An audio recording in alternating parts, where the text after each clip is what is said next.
Malam ini kami mau merenungkan segala kebaikan yang sudah Tuhan nyatakan kepada kami di tahun 2024 ini. Bapak, sebentar kami mau mendengarkan firman-Mu, urapi hamba-Mu, urapi kami semua. Juga kami mau mendengarkan ada beberapa kesaksian. Biarlah melalui ini semua, kami semua dikuatkan ya Tuhan. Lebih kami semakin mengasihi Tuhan. Terima kasih Bapa, dalam nama Yesus Kristus kami berdoa. Amin.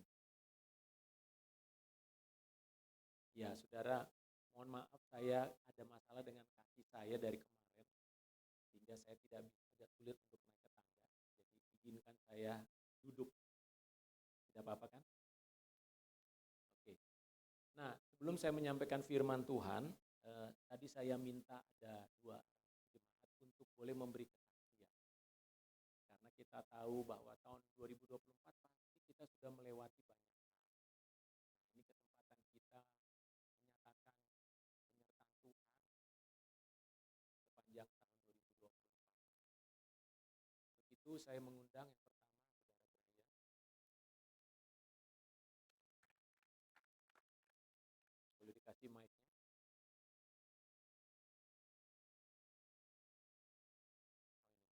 Oke.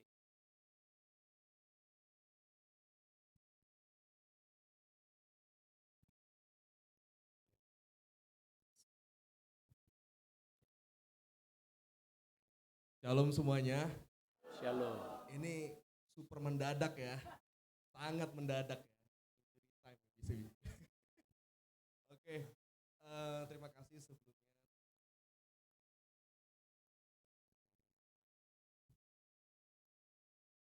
Ya, puji Tuhan, terima kasih. Nggak kerasa hari ini bagi saya tahun 2024 itu tahun yang luar biasa bersama Tuhan. Secara pribadi, saya sebagai generasi muda itu cukup banyak mengalami pengalaman bersama dengan Tuhan. Nah, salah satu hal, dua hal yang saya syukuri. Yang pertama, itu saya bisa menyelesaikan studi saya S2 di kedokteran. Saya nggak pernah menyangka, Bapak Ibu, saya bisa menyelesaikan studi di tengah sulitnya saya dalam pelayanan ya. Sebetulnya saya pelayanan di tapi oleh karena kemurahan Tuhan saya bisa menyelesaikan. Yang kedua, saya mengucap syukur juga sama Tuhan Yesus 2024. Saya nggak pernah terpikirkan bahwa saya bisa di tengah keluarga saya kembali di tengah City Indonesia. Gitu ya. Saya juga mengucapkan terima kasih banyak kepada Pak Farda, dan juga seluruh tim koordinasi saya menerima saya sebagai keluarga ya. Bilang kembali gitu ya. Dan bisa diterima dengan baik, itu buat saya sebuah sukacita gitu ya. Saya bisa kembali sebagai seorang asing, tapi gitu ya Pak.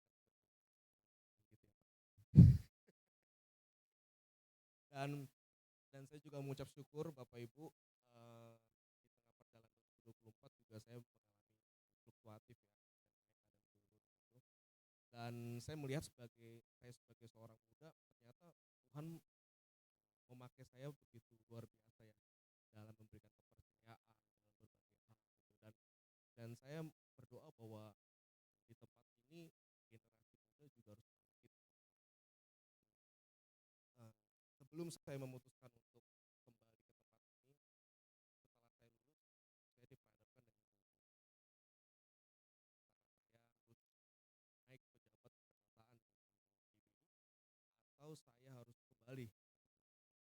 Begitu panjang gitu saya berdoa, tiba-tiba Tuhan taruh sebuah misi atau sebuah panggilan dalam saya bahwa saya harus kembali ke tempat ini. Di tengah berbagai tawaran gitu teman-teman saya untuk mengundang bergabung dengan gerejanya masing-masing gitu ya, sangat banyak gitu dan banyak yang mendesak saya untuk pindah, tapi saya cuma bilang saya Tuhan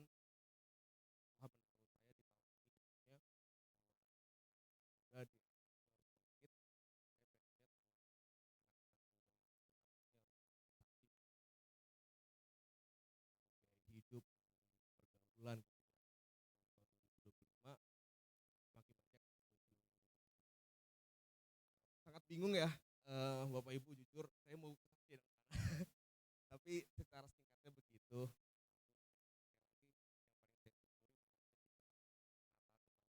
Ini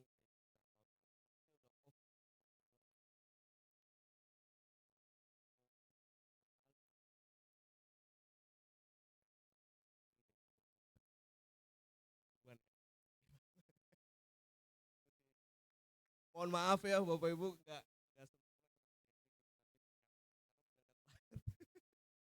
bingung mau yang mana. Tapi sejauh ini itu saya syukuri Bapak Ibu, bahwa saya bisa lulus tepat waktu, dan saya berharap Oke, terima kasih Brian. Luar biasa ya, anak muda yang luar biasa. Jadi Brian ini kan cucunya Pak Markus dan Bu Markus. Jadi sempat setelah lulus S1 dia memang ya ingin merantau lah ya. Biasa kan anak muda kan ingin merantau. Nggak apa-apa merantau dulu gitu kan. Di tempat yang jauh dari sini, melayani suku Batak. Karena dia di Siantar melayani hampir 4 tahun. Jadi jemaat yang dilayani kebanyakan orang Batak semua. Jadi puji Tuhan dia sudah kenal orang Batak lebih baik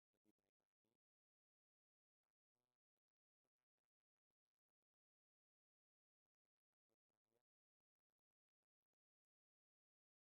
Dia bukan orang asing karena sejak kecil dia di sini. Dia dibaptis itu karena waktu kecil.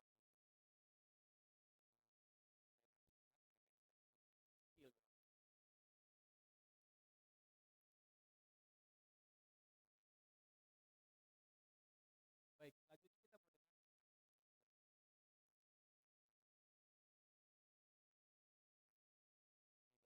Bang Dwi Kora. Mohon maaf kalau memang agak buru-buru hari ini, tapi nggak apa-apa. Justru yang spontan-spontan itu biasanya lebih natural ya. Lebih Ya, natural. puji Tuhan, kaget juga sih Pak ya.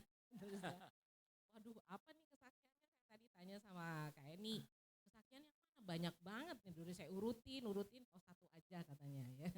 Jadi nggak usah terlalu banyak, tapi puji Tuhan Bapak Ibu, selamat malam dan puji Tuhan kita bisa berkumpul pada malam hari ini menjelang kita memasuki tahun 2025. Secara luar biasa saya rasakan tahun 2024 yang akan saya tinggalkan, saya bersuka cita, banyak hal yang saya alami. Tadi hanya satu ya Pak, terus banyak banget gitu ya. Ya.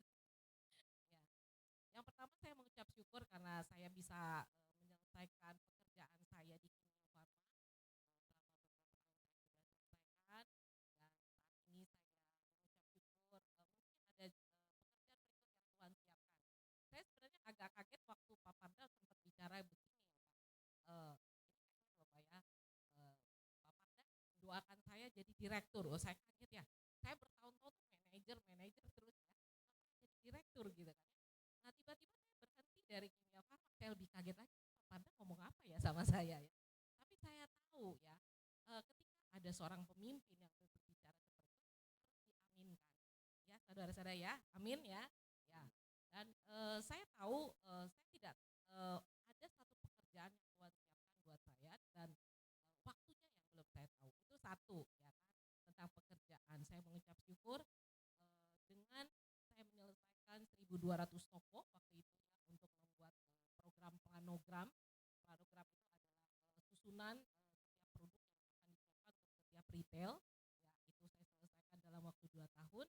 Demikian juga dengan assortmentnya, isinya apa barangnya, itu bisa saya selesaikan. Dan bersyukur ketika dibilang oke kita udah selesai dengan Kimia Farma, kita akan lanjut dengan toko-toko lain. Jadi saya bersyukur mungkin ada satu lagi kesempatan saya di tempat yang lain. Itu pertama dengan pekerjaan.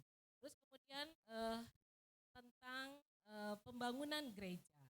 Ya tadi saya lihat Pak Parda naik ke atas dengan kesulitan ya Pak ya, sampai AB yang ngangkat ya, yang gendong gitu ke atas ya, di lantai 2.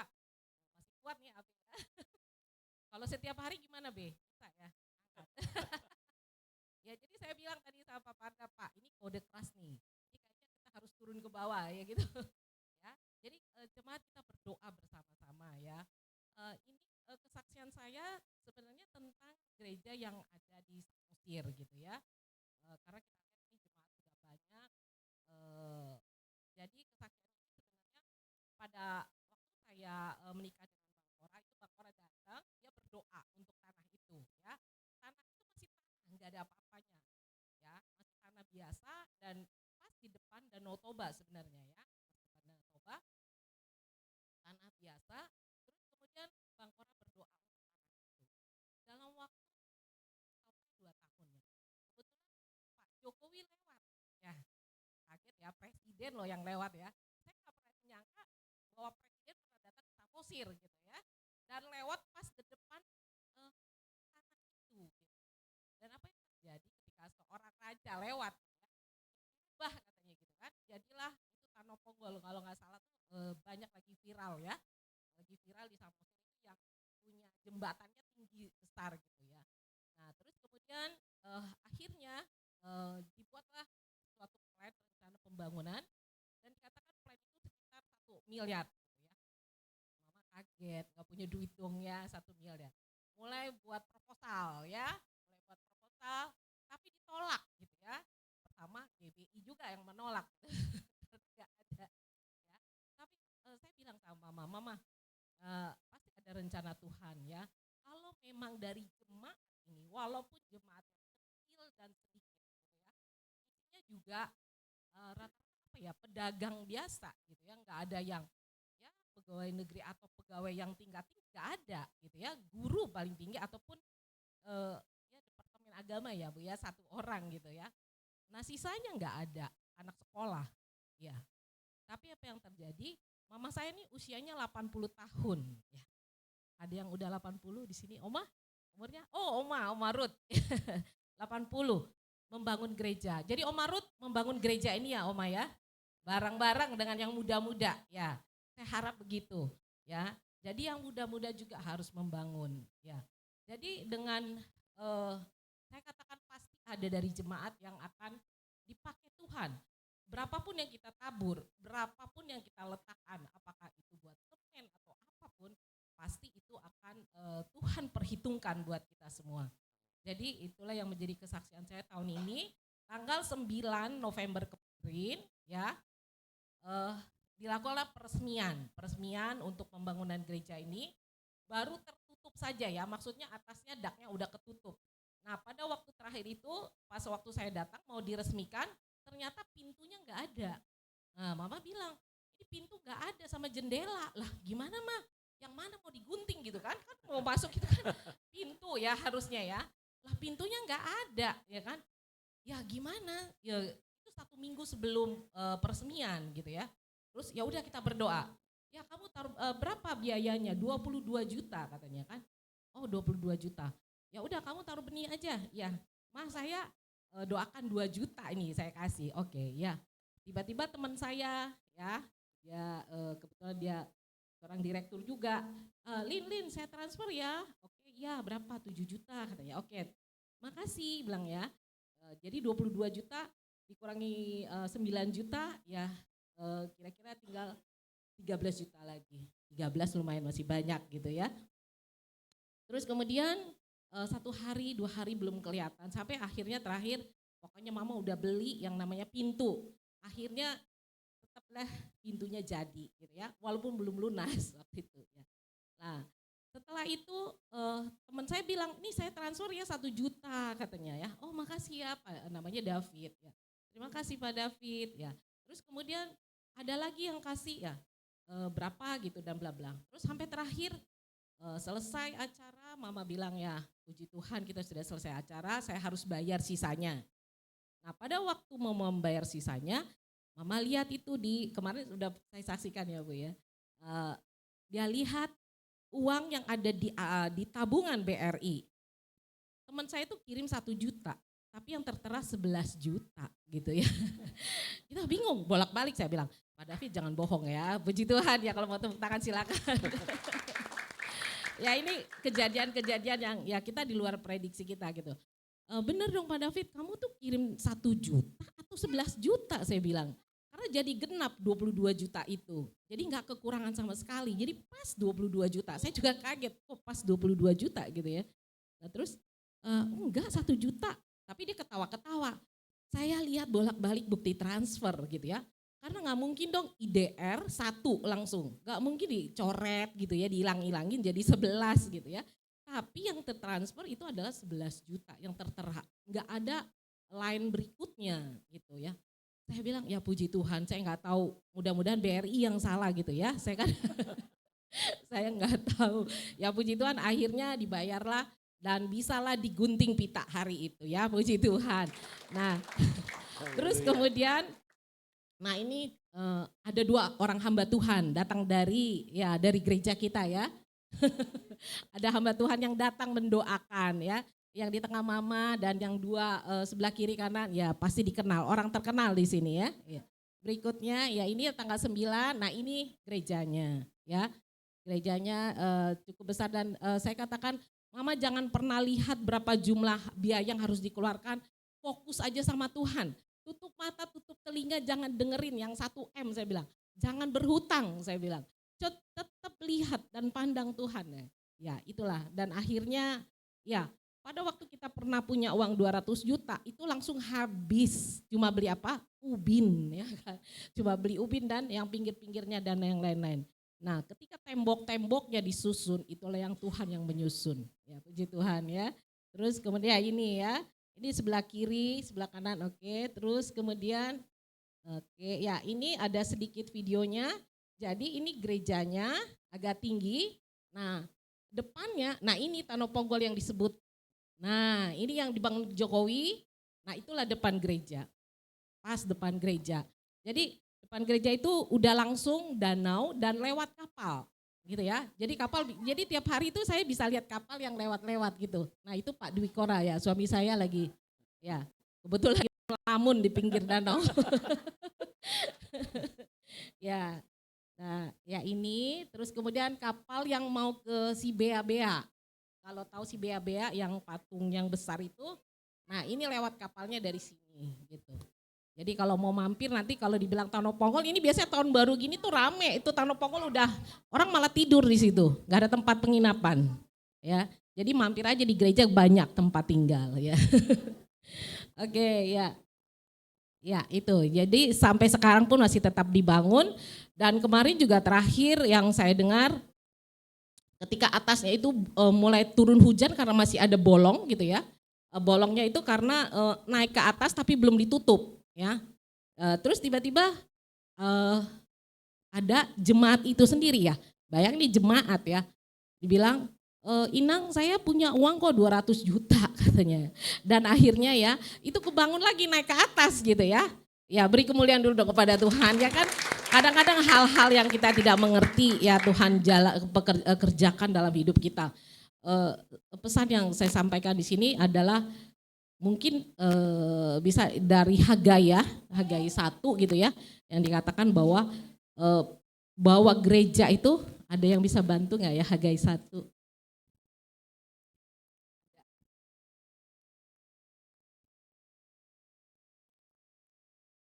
Hagai 1 ayat 2, mungkin agak panjang ya, Kaudi. Hagai ya bisa Kaudi. Boleh Kadi.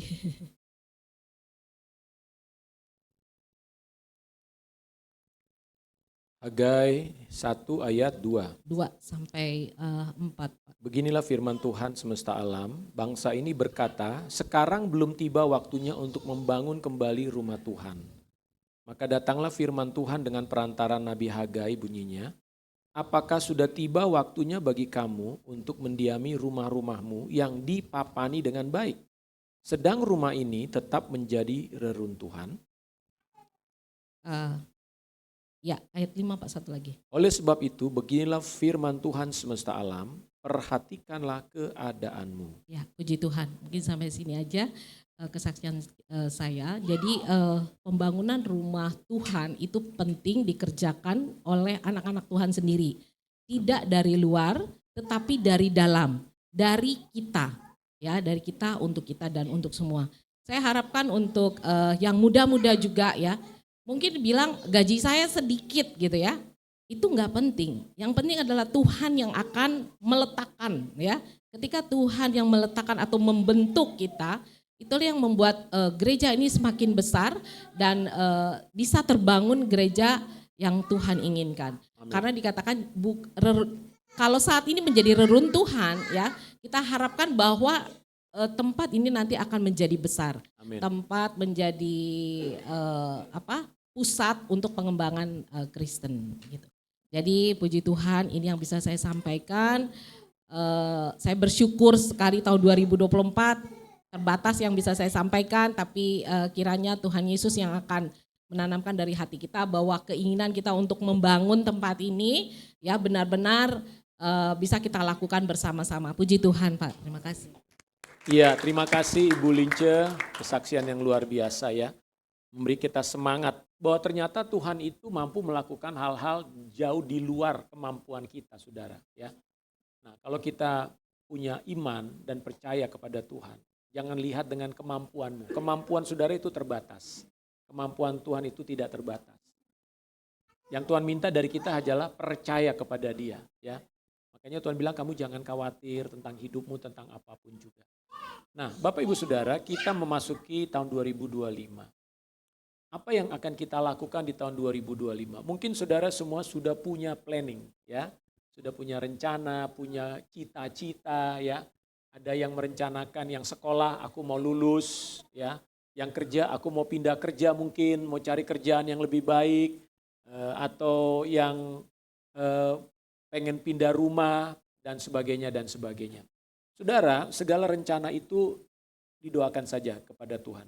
Namun kita harus menyadari ada yang namanya waktu dan musim yang dari Tuhan. Kita sebagai gereja, sebagai umat Tuhan harus menyadari bahwa dunia ini sendiri itu mempunyai yang namanya musim-musim. Ya, negara kita contohnya disebut negara yang dua musim, ya, musim panas dan musim hujan. Nah, di negara-negara yang lebih ke atas, belahan bumi bagian utara, mereka punya 4 musim. Ya, nah 4 musim ini memaksa mereka untuk selalu menyesuaikan diri. Jadi perubahan musim biasanya harus membuat kita menyesuaikan diri dengan keadaan tersebut. Ya contohnya kalau kita mulai masuk musim hujan, pasti saudara harus selalu siap payung. Ya, mungkin saudara harus siapkan juga jaket, raincoat ya begitu ya, jas hujan dan sebagainya. Nah kalau di negara 4 musim itu lebih repot lagi saudara. Mereka harus menyiapkan pakaian berlapis-lapis. Ya, kami waktu tahun berapa ke sana 2 tahun yang lalu ke Eropa itu, dinginnya minta ampun saudara ya. Saya pakai baju itu 4 lapis saudara. Ya, malam-malam tidur tuh 4 lapis, udah pakai pemanas masih rasanya dingin banget buat saya. Tapi sebaliknya ketika musim panas, semua baju-baju yang tebel-tebel itu harus masuk lemari, nggak kepake saudara. Nah artinya musim itu selalu membuat sebuah perubahan. Nah pertanyaannya kepada kita sebagai anak-anak Tuhan, bagaimana kita memahami tentang musim atau zaman? Ya, zaman itu selalu mengalami perubahan saudara. Kita tidak bisa berkata bahwa sekarang itu akan sama dengan besok. Atau sekarang sama dengan waktu yang lalu. Ada perubahan-perubahan di mana Tuhan mau kita mengikuti dan mempelajari perubahan-perubahan yang terjadi.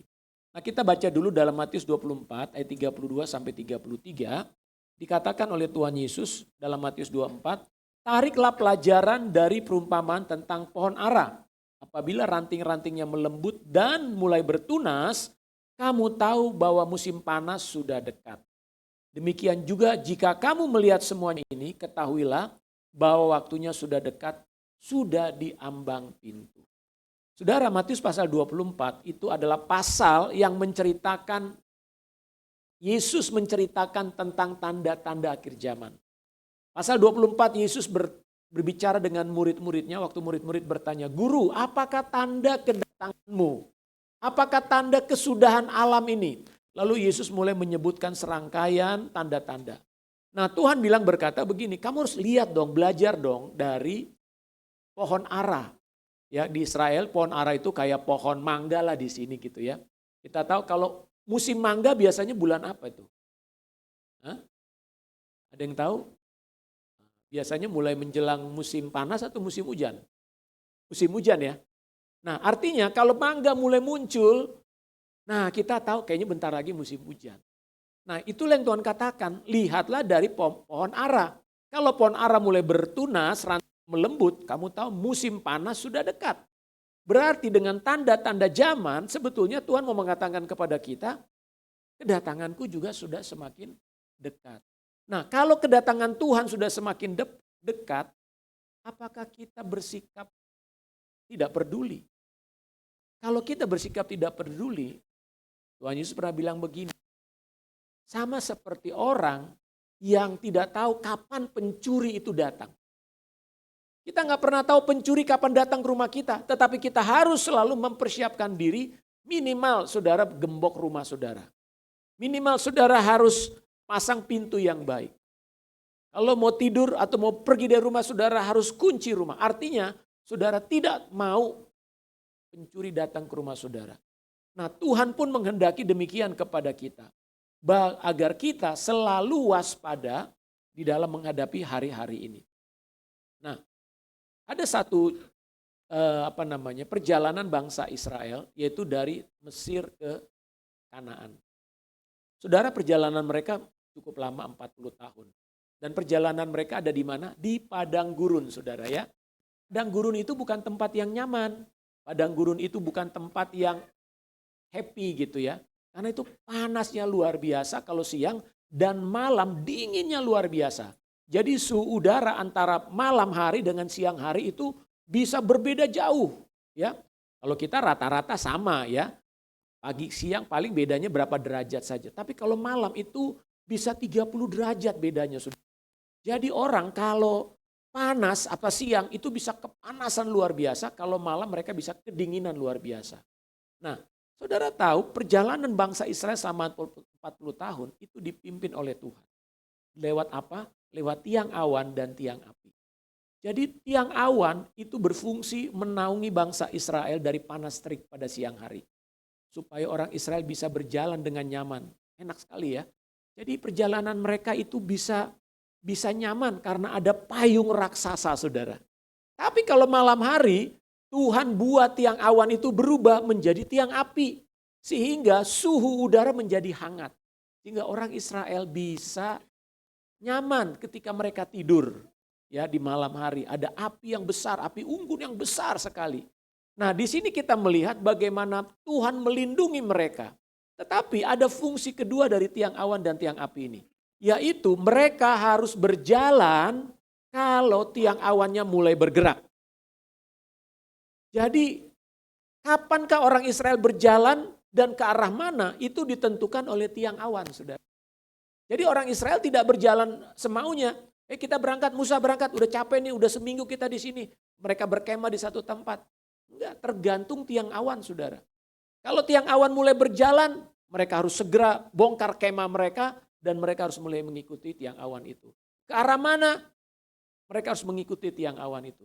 Nah ini adalah sebuah gambaran tentang kehidupan kita sebagai umat Tuhan. Kita harus selalu di dalam tuntunan Tuhan. Memasuki tahun 2025 adalah sebuah perjalanan yang mungkin masih misteri bagi kita. Kita tidak pernah tahu apa yang akan terjadi di tahun 2025 ini.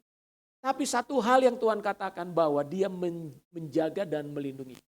Selama kita mengikuti tiang awan dan tiang api itu tersebut. Nah apakah wujud tiang awan dan tiang api bagi kita, bagi gereja Tuhan pada hari ini? Yaitu firman Tuhan dan Roh Kudus. Firman Tuhan harus terus-menerus menjadi pedoman kita dan Roh Kudus harus menjadi pemimpin dalam hidup kita. Segala sesuatu yang kita mau lakukan dan kita mau kerjakan berdasarkan apa yang Alkitab katakan, itu firman Tuhan yang tertulis dan Roh Kudus yang berbicara kepada kita. Saudara, harus terus-menerus ada di dalam tuntunan Roh Kudus dalam hidup ini. Zaman ini terus mengalami perubahan. Goncangan demi goncangan pasti akan terjadi. Tetapi saya percaya kalau Tuhan sudah memimpin kita di dalam tahun 2024, maka Dia juga akan memimpin tahun 2025. Amin. Sehingga kita nggak perlu khawatir, nggak perlu takut ya. Apa yang kau makan, apa yang kau minum, kau butuh apa, percaya ada penyediaan Tuhan. Selama kita dipimpin oleh tiang awan dan tiang api dari Tuhan, yaitu firman dan Roh Kudus, hidupmu akan aman-aman saja. Bukan berarti tidak ada tantangan saudara. tantangan selalu ada. Ya, masih ingat apa yang saya sampaikan waktu yang lalu tentang orang membangun rumah? Ada rumah yang dibangun di atas pasir, ada rumah yang dibangun di atas batu. Saudara, ini rumah yang dibangun oleh orang bodoh, ini yang dibangun oleh orang pandai, bijaksana. Tapi kedua-duanya mengalami masalah, yaitu mengalami hujan, banjir, dan angin. Jadi rumah yang di atas pasir maupun rumah yang di atas batu, rumah yang dibangun oleh orang bodoh maupun rumah yang dibangun oleh orang bijaksana tetap menghadapi masalah. Jadi saudara jangan berpikir bahwa kalau orang Kristen gak punya masalah. Tidak. Masalah akan selalu ada silih berganti dalam hidup kita. Tapi yang membedakannya adalah apakah rumahmu berdiri teguh, apakah rumahmu roboh. Yang Tuhan mau adalah rumah kita harus tetap kokoh sekalipun goncangan demi goncangan melanda dunia ini. Amin. Jadi bukan masalahnya yang harus kita takutkan. Tetapi bagaimana hidup kita terus menerus dibangun dengan fondasi yang benar supaya kita mampu bertahan menghadapi zaman ini, saudara. Nah, kalau kita kembali kepada apa yang dikatakan oleh Tuhan tentang berbagai peristiwa akan melanda dunia ini, ada dua hal yang menjadi acuan kita. Apa musim yang harus kita hadapi di tahun 2025 dan tahun-tahun selanjutnya? Yang pertama, mari kita baca dalam Matius 24 ayat 12. Matius 24 ayat 12. Boleh ditampilkan ayatnya? Kita baca sama-sama ya. Matius 24 ayat 12. Oke, 2, 3. Dan karena makin bertambahnya kedurhakaan, maka kasih kebanyakan orang menjadi dingin. Saudara, kedurhakaan akan menjadi salah satu ciri manusia di akhir zaman ini, saudara. Apa yang dimaksud dengan kedurhakaan adalah manusia bertambah jahat. Sekali lagi saya mau katakan manusia bertambah jahat. Manusia makin mementingkan dirinya sendiri. Manusia makin egois. Manusia makin makan-memakan. Kira-kira seperti itu ya. Kenapa? Karena di sini dikatakan kasih menjadi semakin dingin. Kita makin gak peduli dengan orang di sebelah kita, saudara. Saya mau katakan dunia ini sedang mengarah kepada hal-hal yang seperti itu. Ada yang lucu ya. Saya gak tahu nih anak-anak remaja. Kemarin kami ada satu pertemuan keluarga. Waktu ditanya, ada satu anak SD ya. Ditanya apa ya? Apa yang kamu suka dari sekolah? Tahu nggak dia bilang apa? Ngelihat temennya jatuh. Jadi ngelihat temennya jatuh ketawa, seneng dia gitu. Jujur, anak-anak pernah gitu nggak? Biasanya gitu kan? Ngelihat temennya jatuh, lucu gitu ya. Ya mungkin itu anak-anak ya.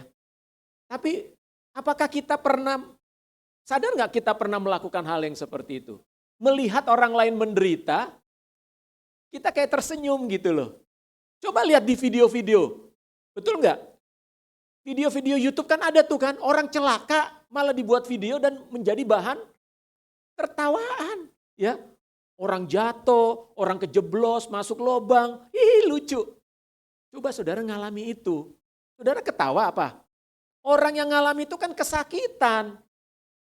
Tapi kita sedang hidup pada zaman bukan lagi penuh belas kasihan melihat orang yang menderita. Kita sedang hidup dalam zaman di mana kita kayak senang melihat penderitaan orang lain. Bahkan yang mengerikan adalah ada orang kecelakaan, kita sibuk bikin video. Nah, saudara, ini yang dikatakan oleh Tuhan Yesus bahwa karena makin bertambahnya kedurhakaan, maka kasih kebanyakan orang menjadi dingin. Orang makin tidak lagi punya touching di dalam hatinya kepada orang lain. Kita sekarang ini makin susah untuk ketemu. Ketemu dalam arti on-site lah ya. Dulu kalau kita bilang ketemu kan ya ketemu ya. Kalau sekarang kan ketemu tuh orang tanya, apa nih on-site atau online, betul nggak? Kita sudah punya, mindset kita kalau bilang, kita buat pertemuan dong. Itu belum tentu dalam pengertian yang kita pikirkan, onsite atau online. Kalau dulu, enggak, yang namanya pertemuan ya pertemuan. Kita ketemu di satu tempat, kita ngobrol, kita bicara panjang lebar, dan di situ kita membangun sebuah kehangatan. Saudara masih percaya enggak bahwa bertemu, tatap muka, itu bisa membangun sebuah kehangatan hati? Ada enggak perbedaan saudara bertemu secara daring, online dengan saudara bertemu secara langsung? Ada enggak perbedaannya? Sangat berbeda saudara. Saudara, kalau kita hanya bertemu dengan layar, yang kita lihat kan hanya sebatas layar ini kan. Kita nggak tahu dia sedang ngapain di situ, dia pakai celana atau enggak, kita nggak tahu saudara. Betul nggak? Berapa sering kita nge-zoom gitu ya, kita sedang di tempat tidur. Artinya kita nggak pernah tahu kondisi orang tersebut yang sejatinya apa. Nah, ini menurut saya menyebabkan hubungan antar manusia makin lama makin kadarnya itu makin berkurang. Kita masih bisa berkomunikasi, tapi touching heart-nya itu nggak ada saudara. Kadarnya itu berkurang. Nah itulah sebabnya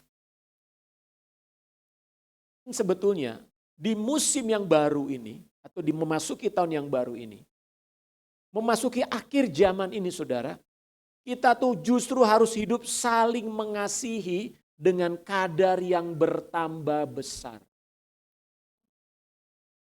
Kita tidak cukup mengasihi sekedar mengasihi seperti yang dunia lakukan. Saudara tidak bisa mengasihi orang dengan berkata I love you. Tapi kadar kasih harus bertambah besar saudara. Dan kasih yang sejati adalah kasih yang bersedia berkorban. Saya mau tanya nih. Kenapa orang makin malas untuk bertemu secara onsite? Banyak alasan. Kenapa? Satu, makin buang waktu katanya. Kita mau ketemu di satu tempat, buang waktu. Apalagi? Buang ongkos. Betul nggak? Yang ketiga buang konsumsi. Kalau di rumah kan makan sendiri kan? Kalau ketemu kan mesti ada yang bayarin kan nih atau apa gitu ya. Saudara, ini menunjukkan kita makin egois. Karena firman Tuhan berkata di dalam 2 Timotius 3 ayat 1 dan 2 nih, ya ini menjadi peringatan juga buat kita.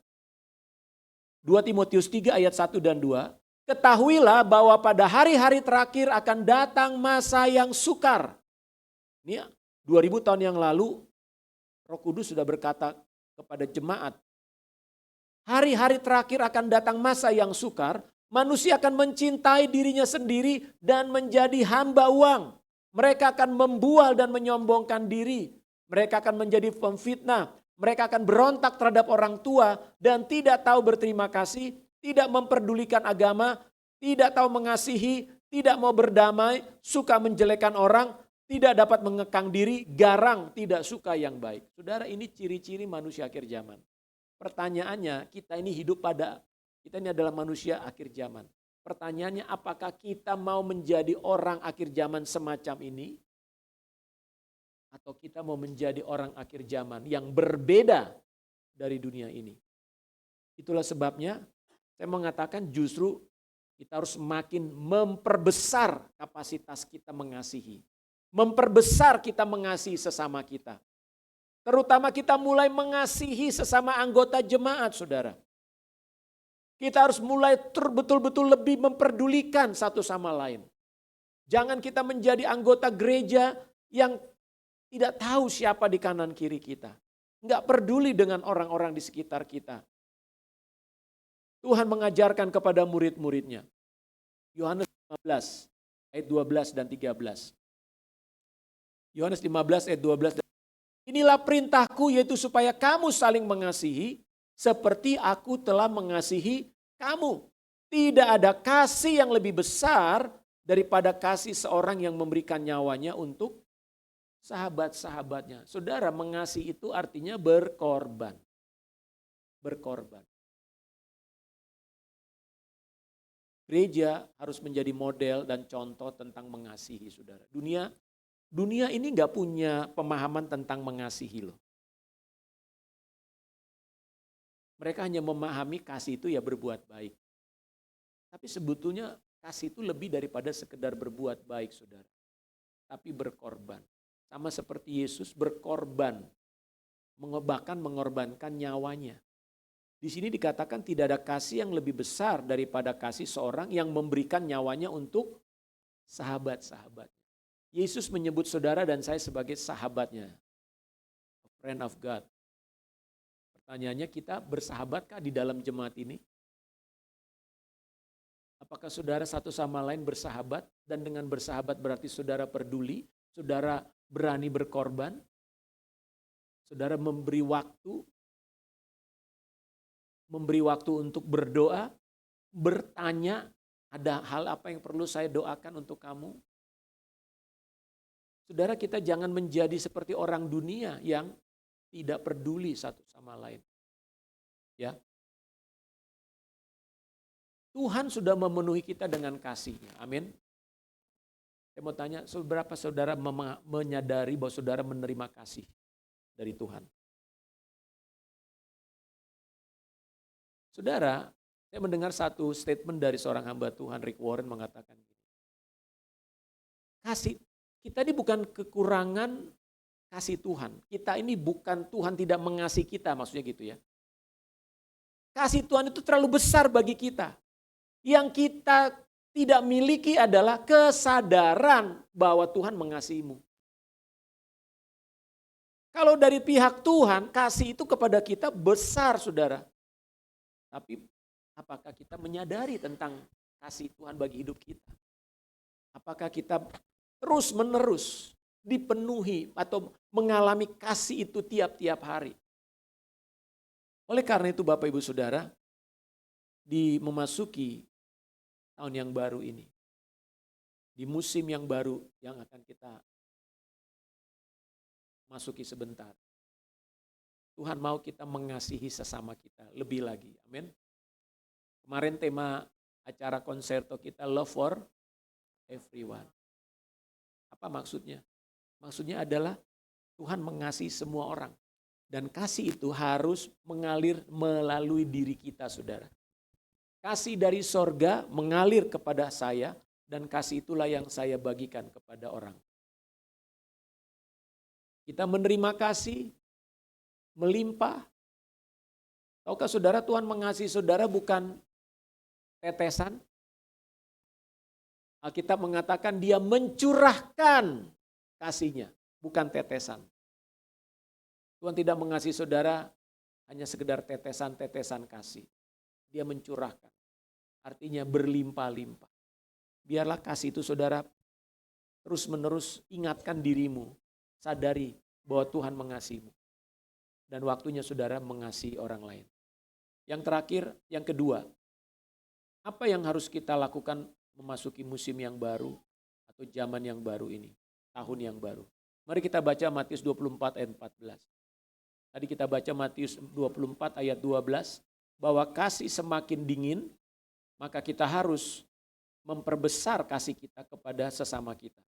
Yang kedua adalah Matius 24 ayat 14 mengatakan, dan kita baca sama-sama 2-3, dan Injil kerajaan ini akan diberitakan di seluruh dunia menjadi kesaksian bagi semua bangsa, sesudah itu barulah kesudahannya. Saudara, kalau kita memahami musim dan waktunya Tuhan, berarti kita harus melakukan apa yang Tuhan perintahkan dan apa yang Tuhan sedang kerjakan. Kita harus mempunyai waktu yang sama dengan apa yang Tuhan sedang kerjakan, saudara.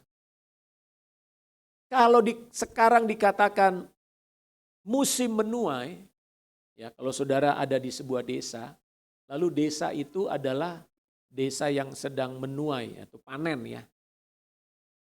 Kalau saudara adalah penduduk desa itu, kalau sawah-sawah di sana sedang panen, pertanyaannya apakah saudara dia menonton? Tentu tidak, saudara pasti ikut panen, betul? Kalau tetanggamu pada panen, tapi saudara nggak panen, maka sawah saudara pasti akan rusak. Gak apa-apa, biarin aja orang panen. Aku mah biarin, sawahku biarin aja. Kalau sekarang musim panen, semua orang yang ada di desa itu harus ikut panen. Karena kalau tidak, apa yang menjadi milik kita akan rusak dan tidak berguna sama sekali. Nah, Tuhan berkata kepada kita bahwa Injil kerajaan ini akan diberitakan di seluruh dunia menjadi kesaksian bagi semua bangsa. Sesudah itu barulah tiba kesudahannya. Apakah kita sedang menantikan kedatangan Tuhan yang kedua kali? Saya mau tanya dulu. Apakah saudara hari-hari ini hati saudara jadi penuh dengan Tuhan? Kapan engkau kembali? Aku merindukan Tuhan. Nah, Tuhan berkata, sebelum kedatangannya yang pasti Injil harus diberitakan menjadi sebuah kesaksian. Berarti semua orang Kristen, semua murid Tuhan harus terlibat di dalam pemberitaan Injil ini, saudara. Tidak boleh ada orang Kristen, sebagian bekerja, sebagian bengong. Sebagian bekerja, sebagian tidur-tiduran. Tidak. Tuhan berkata, Injil harus diberitakan. Suatu kali Tuhan Yesus melintasi satu desa di Samaria. Lalu di desa itu dia bertemu dengan seorang perempuan Samaria. Saudara ingat ceritanya ya. Lalu perempuan ini datang karena Yesus bertemu perempuan ini di sebuah sumur. Perempuan ini datang untuk mengambil air. Kemudian ada percakapan antara Yesus dengan perempuan ini. Singkat cerita, perempuan ini berkata dia membutuhkan air hidup. Dan Yesus menyatakan dialah air hidup itu. Nah, murid-murid pada waktu itu sedang pergi membeli makanan untuk Yesus. Waktu murid-murid pergi dari kota, pulang dari kota bertemu dengan Yesus, murid-murid heran. Yesus kok ngomong sama perempuan, ngapain ya? Perempuan Samaria juga pula. Karena waktu itu perempuan dengan laki-laki nggak bisa sembarangan berbicara ya. Dan ini perempuan Samaria, artinya tidak ada hubungan yang boleh begitu dekat ngobrol kayak akrab gitu nggak boleh, saudara. Itu adat istiadat pada waktu itu seperti itu. Lalu murid-murid menawarkan makanan. Yesus bilang, aku sudah makan. Loh, siapa yang kasih guru makan?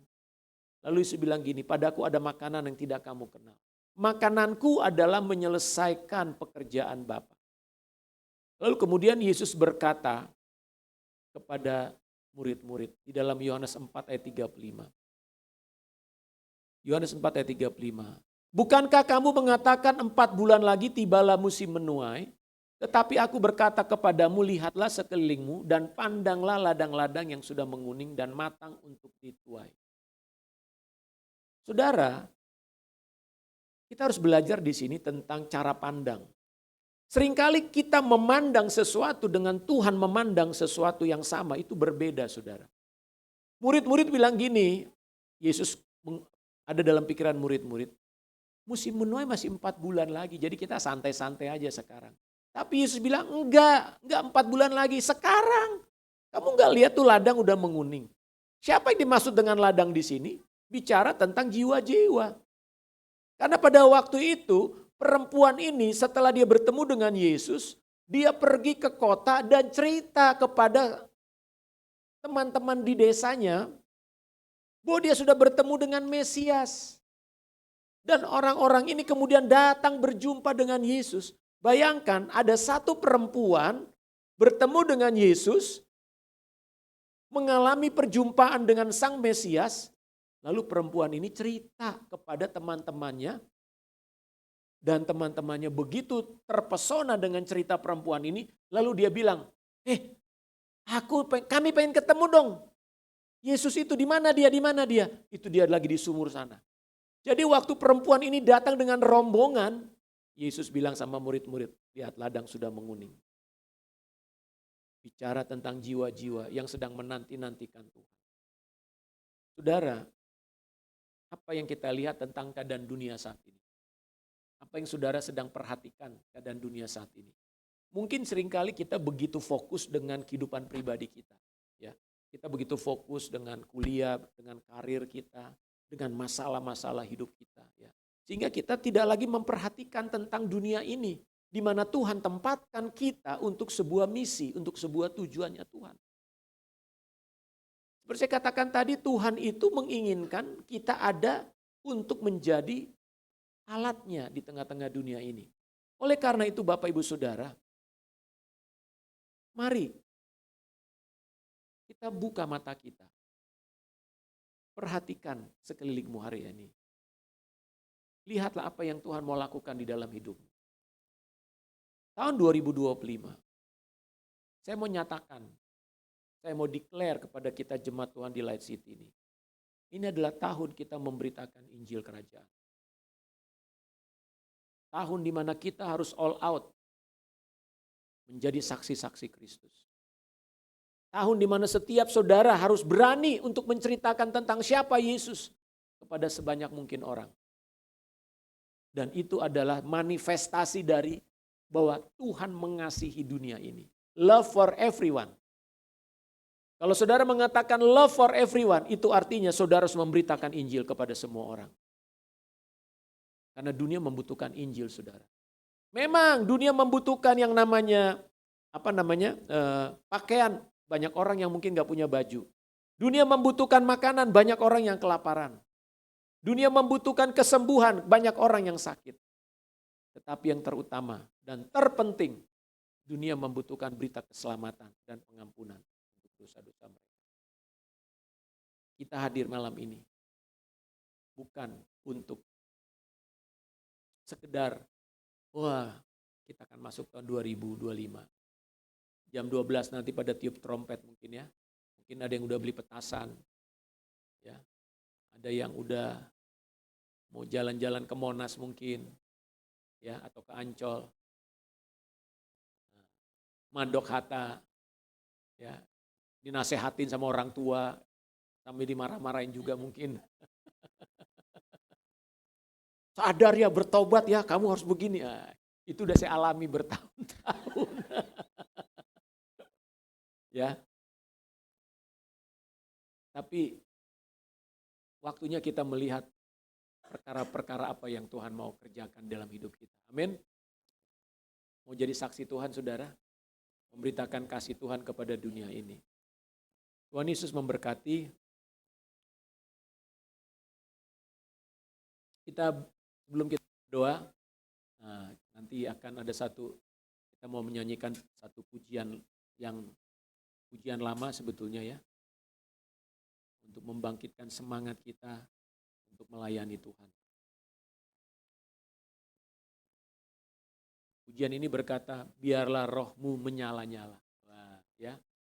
Jadi ya, memasuki tahun baru harus menyala-nyala rohnya, amin. Halo? Apakah ada yang loyo malam ini? Ya.